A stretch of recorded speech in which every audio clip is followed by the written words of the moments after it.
Hello, everybody. The digital campfire is crackling again. Glasses are full and the spirits are up. We are ready for a friendly chat with friends on gravel. Welcome to episode number 7 of Gravel Union Talks, an initiative of our platform to bring the gravel community together. My name is Carlo Van Nistelrooy, your host. Behind the scenes director Ollie Townsend is busy on the switches. Our special guest for today's episode is Emma Osenton.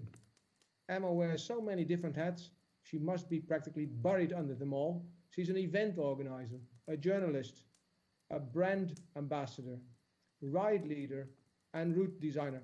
But most importantly, for us on this episode, she's a super keen bikepacker. Feel free to give us your feedback through the live feed or by email, info@gravelunion.cc. We will take questions, tips, and ideas for guests to invite. Emma, before we give you the floor, we have a few short questions. Do you get something to drink? What? Well, having just run in from work, I've been a bit caught short on that one. I have thought I'll have time to make myself a nice cup of tea, but yeah. Okay. Well, what's the last song on your playlist? Apricots. I've forgotten what they're called. It's a dance track. Okay. Yes. And what's the title of the book you are currently reading? Raw. The one, Dr. Stacey Sims book on women are not small men. Okay, thank you. We always have a big debate question when we ask our audience to give their opinion. Today's big debate question is on maps. So, which do you use when riding on gravel trails? We'll get back to that question with you later on, Emma. So we will talk on that a little down the line. Which map do you prefer? Is it a digital map or a paper map? For paper maps, heart, and for the digital maps, thumbs up. We always start off, Emma, with some short questions, or rather questions where you can answer us with a one-sentence answer, so we can establish your gravel profile a bit. Let's start with the first question. What do you prefer, gravel riding, bike packing, or racing? Mostly, I think bike packing as more a journey than a race, but I quite like a race as well. Okay. What do you prefer, riding alone or with friends? I think that there's benefits to both of them, aren't there? Sometimes it's nice to just go off with mates and have a nice time, and other times it's much more fun to just to be you and not have to worry about anybody else. Okay, we'll talk about your adventures that you also did on your own and with others, so later on. What's the longest distance on a gravel bike or a bikepacking trip that you ever did? I think it's 1,650 kilometers, heading on bikepacking Trans-Germany, which is from the most southerly to the most northerly point in Germany 2 years ago now. And how many days did that take you? I think I split it over 10 days. What's your preferred wheel size? Ooh. I'm quite drawn to plus tyres at the moment, so it has to be 29 plus. Okay. What do you prefer, electronic shifting or mechanical shifting? Always mechanical shifting. Okay. What's the tyre size you will mostly use for big shoulder? 3 inches. Well, like big chunk of gravel. And if it's a pure gravel bike, then I'm drawn to whatever will fit in the frame. Okay. Large sector. Do you plan all your trips, or do you also go out and just see what happens?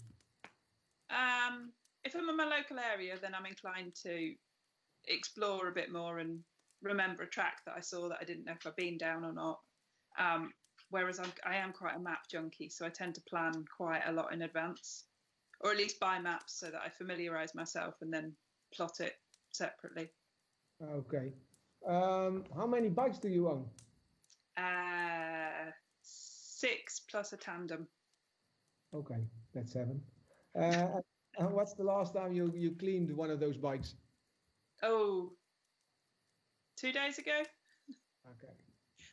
Mostly it's quite sloppy mud up here, so it's ride it, clean it all the way through winter. Yeah. And what's your favorite bike of those 7? I think the new one is my favorite. I don't know if it's because it's new and it's sort of waiting for its adventures a little bit. I do love the pure gravel bike, which we'll talk about your new bike later on in this live stream. Mm-hmm. Thank you so much for what we asked you to do is to send in pictures that I think the oldest one is 15 years ago, and we'll show pictures, and we'll ask you first, how did you get into bikes?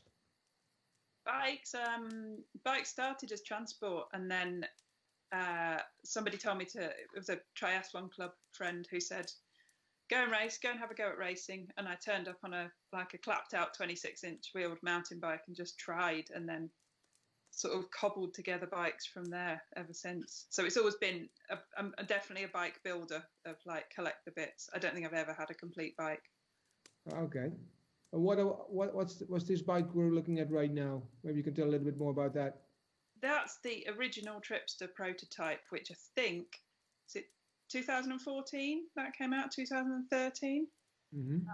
So before there was gravel, it didn't really have a name. It is the pure gravel bike with, at the time, clearance of 40mm tyres. It still had QRs. People didn't understand the geometry to it at all. They were like, oh, what's this weird bike? What's this bike where you're supposed to have a short stem? And people didn't quite get it. And then a few people sort of started to ride them. And it's now one of the most popular in its, I've now got the version 3, having ridden all of them and done feedback for Kinesis at the same time. So it's fun to have been part of that process all the way through. But this is 2014. Your history goes a little further back, I think. So much further back. Is this a gravel race or a cyclocross race? I think that's the one where people get stuck. I would say it's a cyclocross race because it's quite purist. You're only allowed 35mm tyres, which back then 35mm tyres seemed quite large. Mm-hmm. Now, why would I want to go down a mountainside on something so skinny? But it's now in its, or should be in, I think, 53rd year or something. It's probably the hardest race you can possibly do. If you read it on paper, you don't understand why it's as hard as it is, but it is the greatest race that there is, the Three Peaks Cyclocross. This is this is a bikepacking trip. Yeah, this is one. A friend up in Skipton, Stuart Ryder, has Ryder Cycle Centre, and he devised a series of sort of introductory bikepacking routes. I think he got them geared up for mountain bikes, and I was like, well, can I have a go? And turned up as the only person on 40mm tyres. So they're sort of 200, 300 kilometres long. Some people do them as one. I did it over a couple of days. You can get round on 40mm tyres, but it's definitely more comfy with a bit more tyre underneath it. But yeah, lovely, lovely routes around the Yorkshire Dales. Mm-hmm. We'll continue with, is this on the beach or where is it?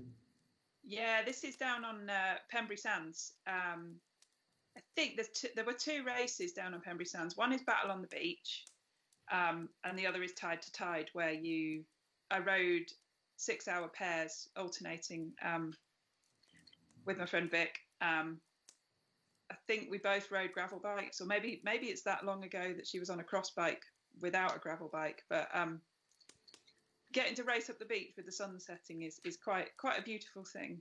Yeah, it's a beautiful picture. Mm. And well, you mentioned already that it's hard to make the difference, especially with the newer races between cyclocross and gravel racing. But you have a bug for cyclocross, or you switched over to, or is is there a choice to make for you? I think because because Kinesis used to be like the home of, or like really, really big in the UK cyclocross scene, and there weren't any gravel bikes. So I knew I wanted to have a go. And then it seemed the logical move to like try cross bikes. Although I started with cantilever brakes, which now scare the hell out of me.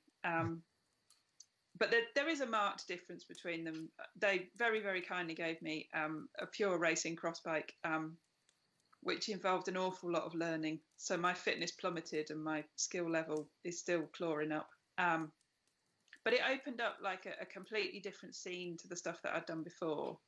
And then I think it's the Tripster itself that just kept changing how I rode as to where you can go with a gravel bike was suddenly like, oh, basically I can go fell running with a bike and it doesn't matter. You know, you can, the places I've dragged that bike where I probably shouldn't have done are amazing.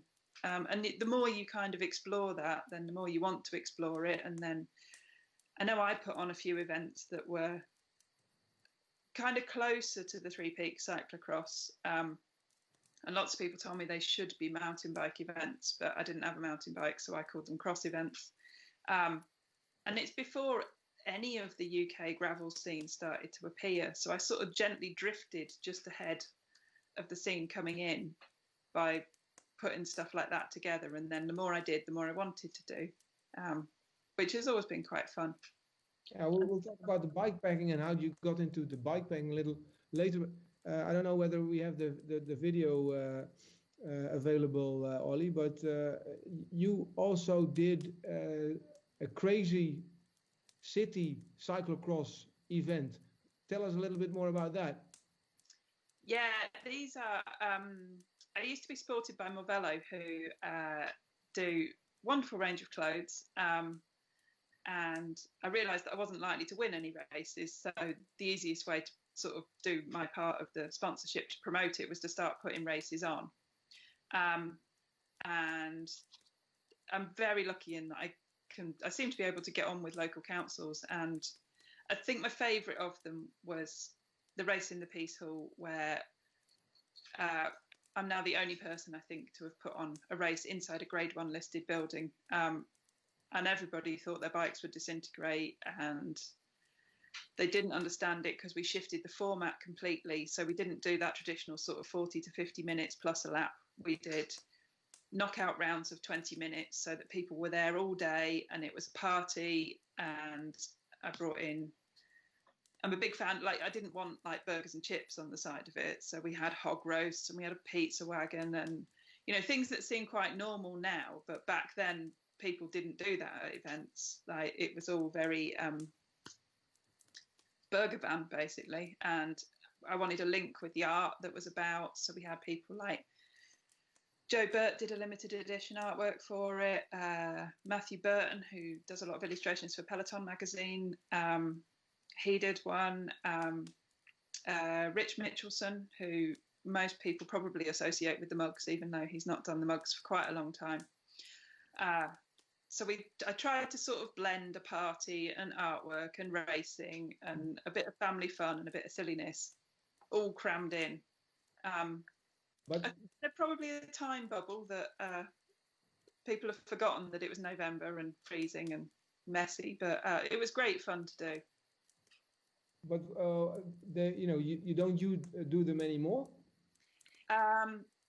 We did a series of 4 of those races and then decided that that was it. That was the life of those races. They were quite a challenge to put on, definitely.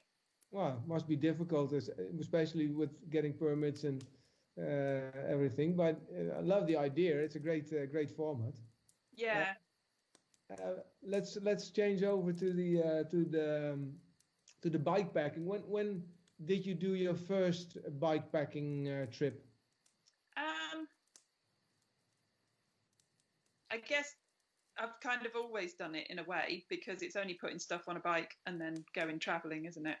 I think the first time using a more kind of what you'd associate with bikepacking bags would actually be going to recce something in the Netherlands. So I'd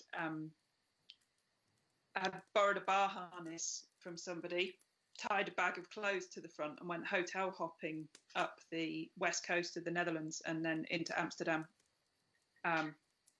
which was kind of fun. And it really opened up my brain to, credit card camping. And I swore that I was not getting back in a tent again, having spent a lot of time as a child in a tent. And then it slowly kind of crept in from there of going, oh, maybe I could. And I think as more stuff is available to make it easy, so you weren't having to make things, and there's a huge array of things to help you along. What was the most crazy bikepacking trip you did? I think most people would say the Grunstein Trophy, purely for it's not a race. It's definitely a challenging thing. Some people aim to do it quite quickly. I think most people do it just out of a weird affection for it. It follows the former East German border, the internal border within Germany, but it's right onto the tank tracks. You're not allowed to share the route. It's to remain hidden amongst the people who completed it. It's brutally hard, really, really brutally hard. Tanks don't really have to worry about the topography of the land. But bikes, you're going down things, and then all of a sudden there's a bit missing, and then you're straight up another 30% ramp, and it whilst getting bitten by insects. I think the main thing for me was an awful lot of insects, and it shows you how much has been removed from that strip of land. The strip of land itself is 5 kilometres wide, 1,600 kilometres long, and there's nothing in it apart from nature. So It's quite an extraordinary experience to do, and an extraordinary way to learn about history, but it is ridiculously hard. We'll talk about your bike setup, because I know that when you were there, you also had to, like always for events like that, you need to make sure that you have the right equipment with you. You are working, because you also work with bike developers, which is a nice thing to do. You're currently also working on a new bike, and you can share that with us, which is great news for us, because it's the first time you're going to share it. Tell us a little bit more about your prototyping that you're currently doing. Quite a lot of it is from riding the Grunstein Trophy, and then we modified a bike to kind of do. I mean, it did work. It was fine, and it was great for the Grunstein Trophy. But it left me thinking, what if we could do this? What if we could do that? So I approached Damien, who's one of the owners of Upgrade Bikes, who own Kinesis, with some random squiggles on a piece of paper. So I thought, I think it's probably more input and cartoons that I've done, whereas Damien's translated all my squiggles into a working project. So I knew what I wanted from it, but like actually designing angles and things, that's where the clever people that know what they're doing come in. So I knew that I wanted a plus size bike, which is 3x29, as sort of the minimum. I definitely wanted. I wanted to work with the titanium to get the most flex out of the back end of it, so that you don't have to have any suspension, because I didn't really see the point of carrying the weight of the forks around with me. So we've got a prototype Columbus fork, an adventure fork with rack mounts on the side of it, and then we've come up with a titanium adventure frame.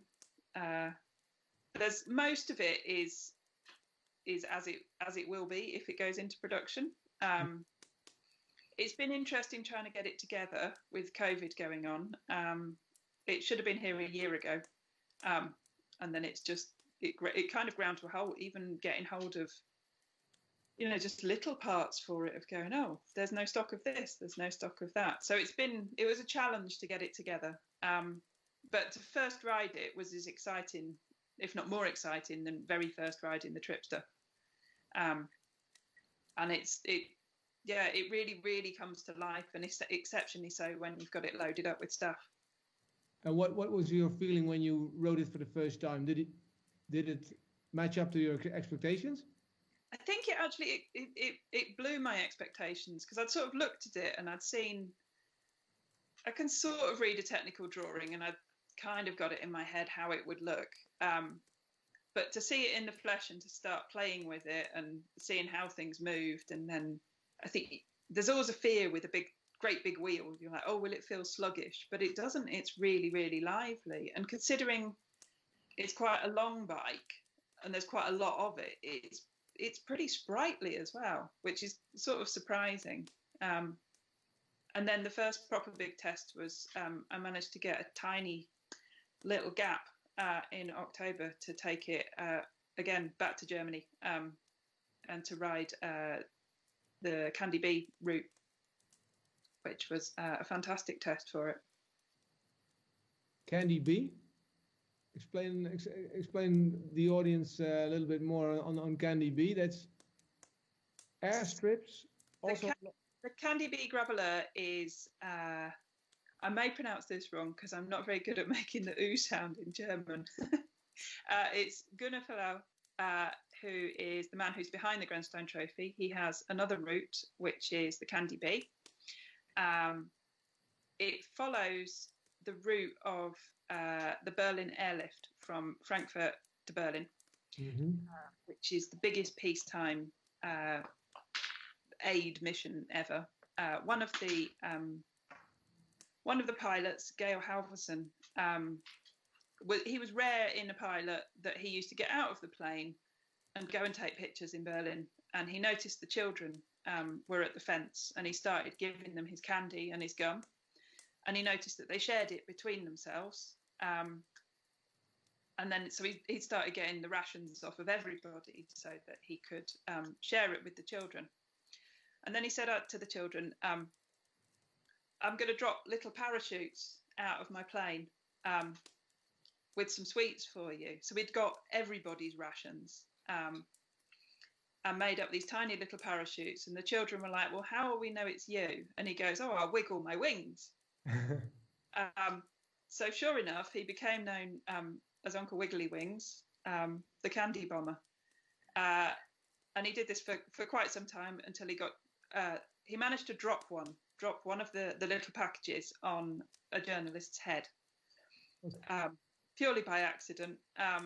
Gets hauled into the office, and they were just about to tell him off, and he spots this huge stack of mail, and the children had been writing in thanking Uncle Wiggly Wings for dropping the candy. So it's a tribute to him, and I had planned to do it with some friends. One friend in Munich, Ollie, Andreas from Dusseldorf, Hendrik up in Hamburg, and we'd planned it to do it in April, which is the date that the event had run in the past. It wasn't running this year. And we were like, oh, we'll put it off to the summer because of COVID, it'll be fine. And then I spotted that Georg Halvorsen is still alive, and he turned 100 on the 10th of October. So we went, COVID's bound to be gone by then. We'll plan it in for the 10th of October. This will be really nice. We'll get to Tempelhof Airport in Berlin on the 10th as a tribute to him. And of course, Munich was completely locked down, and I think Ollie was only allowed to exercise up until 8 o'clock in the morning. And the same for Andreas and Hendrik. So I was the only person who was able to do it. And I had to take a COVID test on landing and then hide in a hotel until it had come back. But yeah, did finally manage to do it. Met up with some friends on the way. There's Kai, who lives I'd never met before, but we chatter online, who's from Frankfurt, who you can see in the photograph. He came and rode with me for a bit, and then I met up with Wiebke in Berlin, which was really lovely. And the sun was shining, and it was all beautiful. But yeah, really, really nice trip. And I feel quite privileged to have managed to get a sneaky trip in with what's going on at the moment. It's great story also behind the event. I didn't know that also. It's really great. And Mm, you got the opportunity to test your first prototype. Did yeah. you wh- did you change things after that, or did you? Um, I think the only things that we were thinking of changing is moving the rear brake mount. And I wanted the hole for the brake mount to be slightly bigger so that I could shove the cables through, so that I can put dynamo lights onto the back of it and keep the cable completely hidden. But I think Damien did such a wonderful job of interpreting me rabbiting on, that he's really come up with a genius bike from my complete and total ramblings. Yeah, And it's a it's truly lovely to ride. it's so cool that you can, just get your ideas out, and that somebody with the technical background can change that over into a plan and an actual bike. Yeah, What's the feature that you like best? I like the slinkiness of it, and we've done it so there's a bit of flex in the back, so the seat stays aren't attached to the seat tube rather. So it's those subtleties, and the factory that they use out in Taiwan. I've met I've met some of the people from there, and they're incredible. Their detailing is just amazing. Like I've seen, I've sort of followed titanium welding a bit over the years, and the finish that they get on everything is just lovely. So it's a really nice object to sort of enjoy looking at as well. Yeah, it looks great. I mean, it has like an organic feel to it with like a wavy form. Is that something that you brought in, or is that a process between the designer and yourself? Um, I wanted to do something with a completely split top tube, so I kept drawing all these wiggly shapes. However, the pricing to do a split top tube is huge. So we kind of wanted to keep a bit of a slink to it because it's pleasing, isn't it? You want to look at your bike and enjoy it. And then the rest is down to Damien. So he sort of pulled out a few because he was like, "Oh, have you heard of this from like back in the day?" And I was like, "Oh no, I've not seen that." He goes, "This is how we get around it." Because it was all sorts of like I'm quite aware. I mean, I don't know if this is going too detailed, but my knees track up and down really neatly. So I struggle a little bit with mountain bikes because of the width of the bottom brackets. Mm-hmm. I didn't want to end up having to put a boost bottom bracket into it, and like your knees are going up and down like a crazy duck kind of thing. We wanted to be able to keep it neat so that you had a really nice pedaling action. So the way that the yoke works on the back means that you don't have to have oversized bottom brackets or oversized chain rings on it, that you can keep the chain line nice and neat and still achieve that clearance for the big tires. Yeah, it's great. I mean, it's great to look at it. And do you think that what are the chances that it will get to the production line?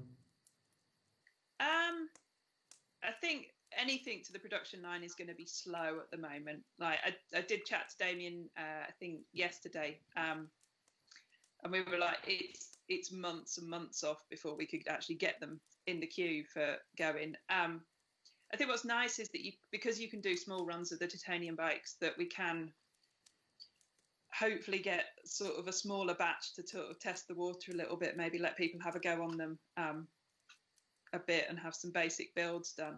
I sort of think if it had that effect on me, that anybody that's going to get on it is going to be like, "Oh, I want one."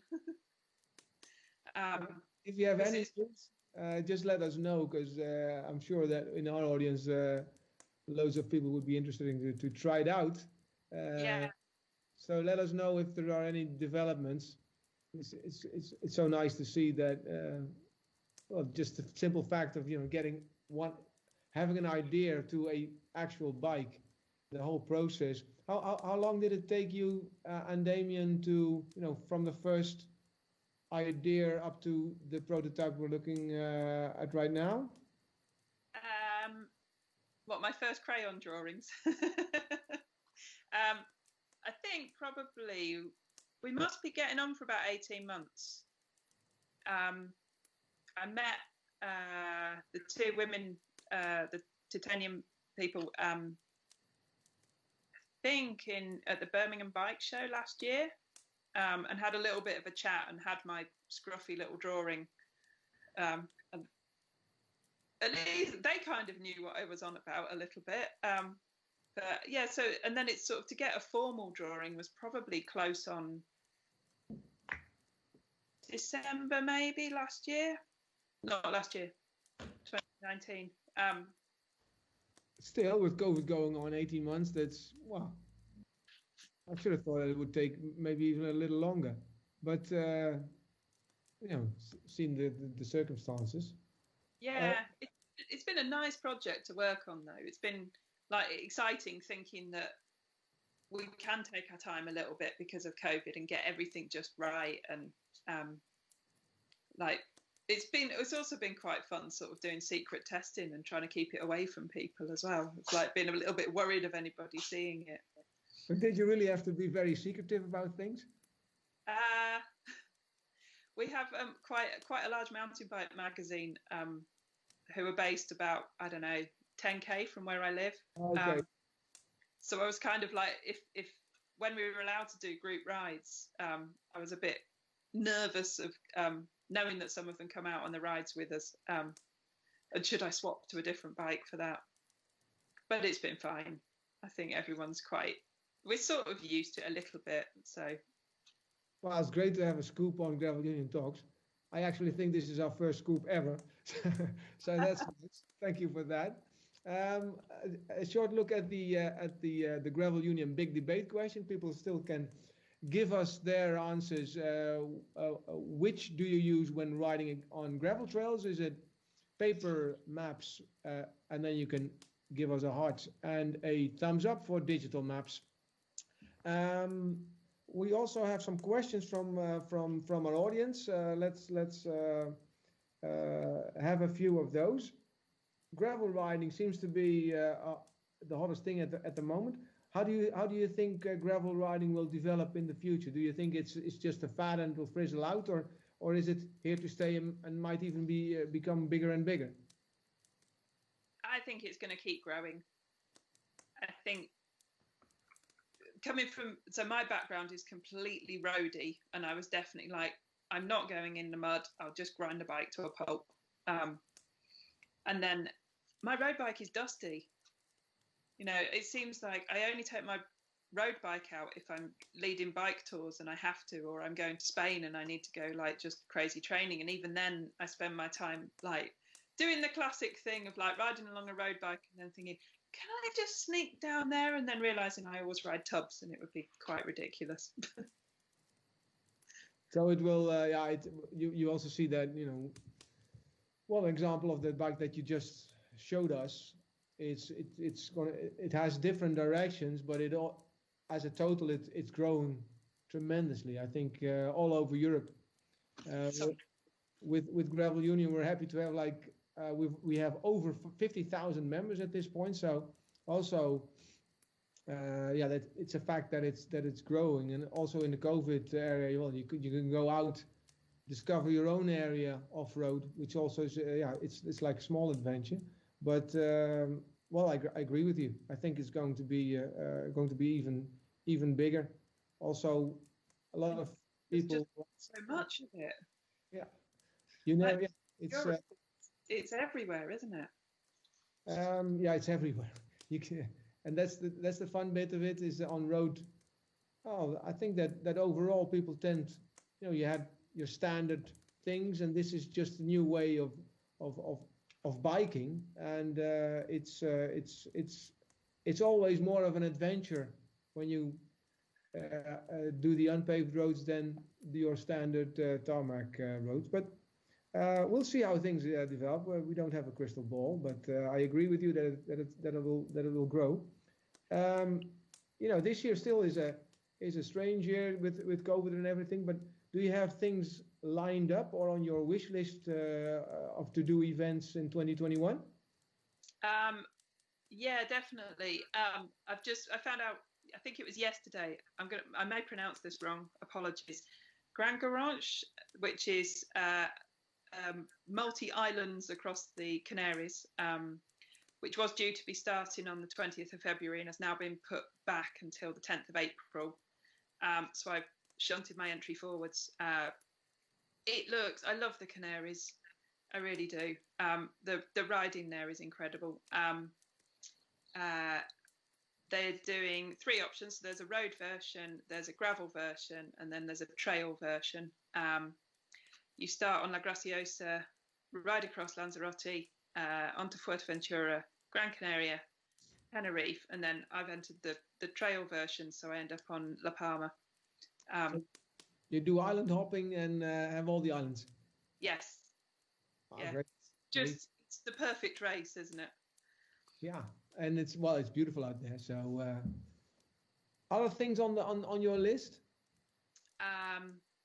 I don't know whether we'll get to do it this year.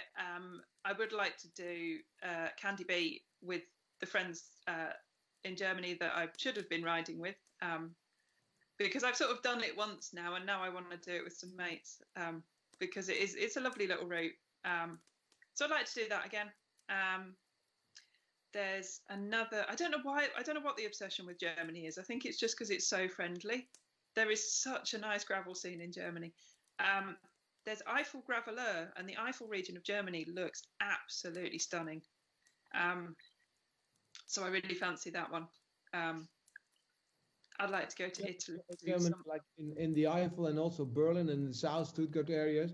I know that, and graveling has been, I think, outside of the UK, it really started off more in Germany than in the other countries. I'm from the Netherlands, and I know that the things were going on in the Eifel before we started off in the Netherlands. So, and it's a great scene. So it's always great nature also, a lot of space, which is also nice. I have a question from a want-to-be bikepacker. So it's an open question, so feel free to give your advice. When starting with bikepacking, what tips do you have? I have one question from Eric Berendsen from Germany, actually. I think we'll start off with that one. He asks, what's the first thing you don't need to bring on a bikepacking trip? Pants.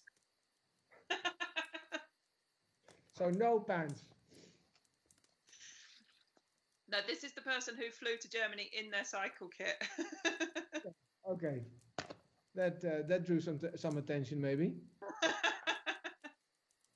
I probably looked ridiculous sitting there. Like I put my bike in a cardboard box, and I wore my cycle kit, and thought I'd get to the other end and buy some clothes, but never quite got around to it.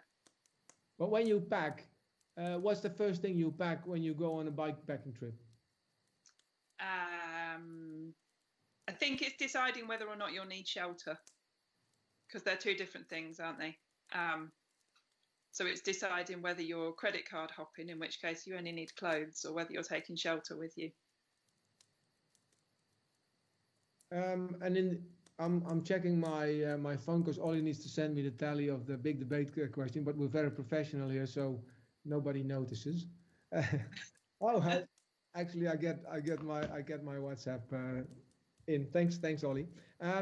In general, tips and tricks for starters in the bikepacking world.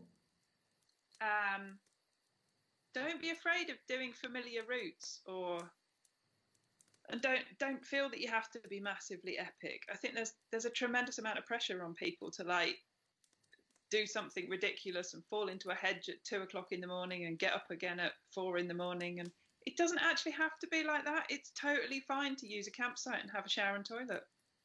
I've done quite a few trips around the Netherlands where you're like, oh, brilliant. Like the campsites in the Netherlands are something else. I don't think I've ever found a scruffy one.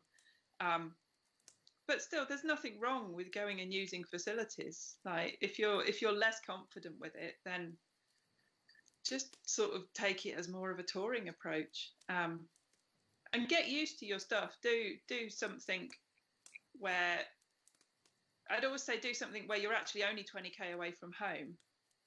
Like you could go further, but then if you hate it in the middle of the night, you can just go home. You probably won't. You'll probably be fine. But so do things in small steps. So start off with something small, and if you like it, you take it a step further, rather than having this this idea. You know, I'm going to do the Andes next year.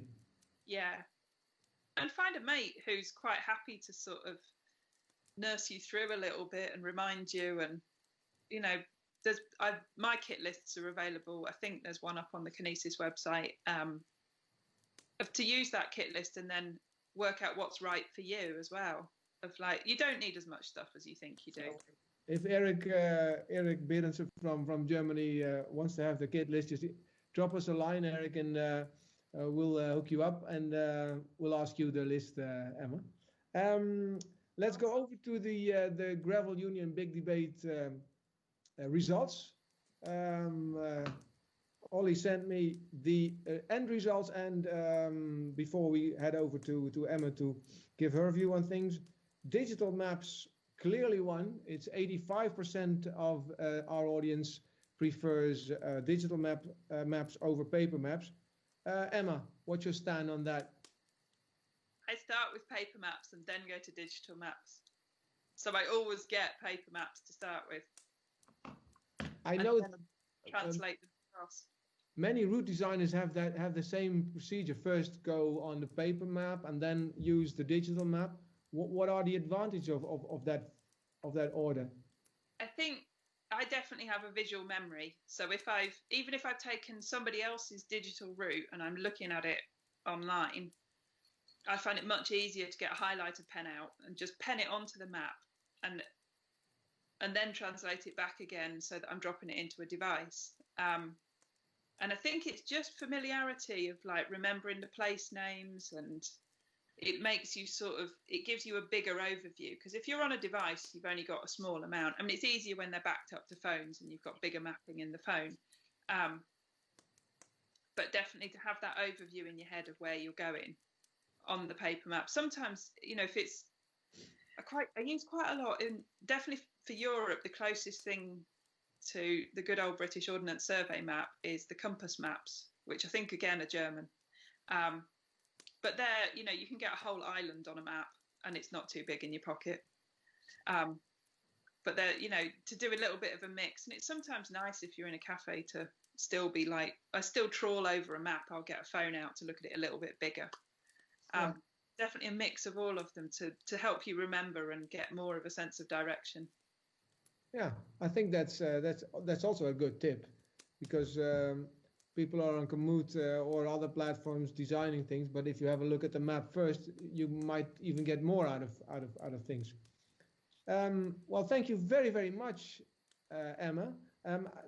We always have a last question where we ask people, this is your chance to add anything or recall or elaborate.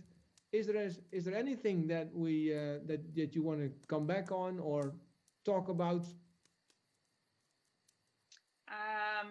I guess the only thing at the moment, because all of us are going to be doing a lot more riding on our own, is letting someone know where you're going and making sure. All year I've been carrying an emergency shelter and a first aid kit, just out of kind of habit. And I think whilst we're in the middle of winter, and you never know, like I've done some spectacularly stupid crashes in stupid places. So it's worth just letting, you know, especially with the COVID and whatnot, letting people know where you're going. Yeah, safety first. Safety, yeah. And enjoy it as well. Make sure you enjoy it. Yeah, no, I agree. And also your tips on taking, you know, not doing people, when you see things on the internet, Instagram, whatever, epic things. And then I always think, oh man, great, but it's too big for me sometimes. You understand what I mean? So if you keep things simple, and especially in the COVID, we try to learn our own area even better, and much of the time we're on our own. So it's a good tip to also let people know where you are, and So if anything happens, then you'll have a backup plan, because that's hopefully nothing happens. But well, again, thank you very, very much for taking the time. It's been a great pleasure talking to you. Also to the audience, thank you very, very much. This will be also put on our website, gravelunion.cc. Please check out our social media channels, and hope to see you all next time. Emma, hope you had dinner already, and otherwise say hello to the cat for me, and enjoy your evening. Thank you very much for being on our live stream. Awesome. Lovely to meet you too. Okay, bye-bye. Bye.